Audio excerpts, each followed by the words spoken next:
Mga chef. Ba't may corn beef? May hotdog na may corn beef pa. Grabe, napakadami. Toppings yan. Ayan, nagluluto ang aking mga bibi. Si Chao, nagluluto.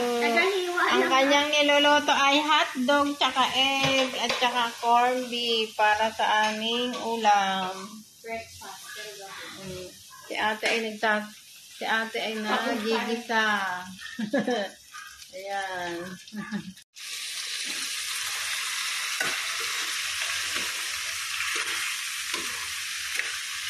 Cooking ng corn beef. Halo-halo. That's it. Yan na ang luto ng mga Junakis.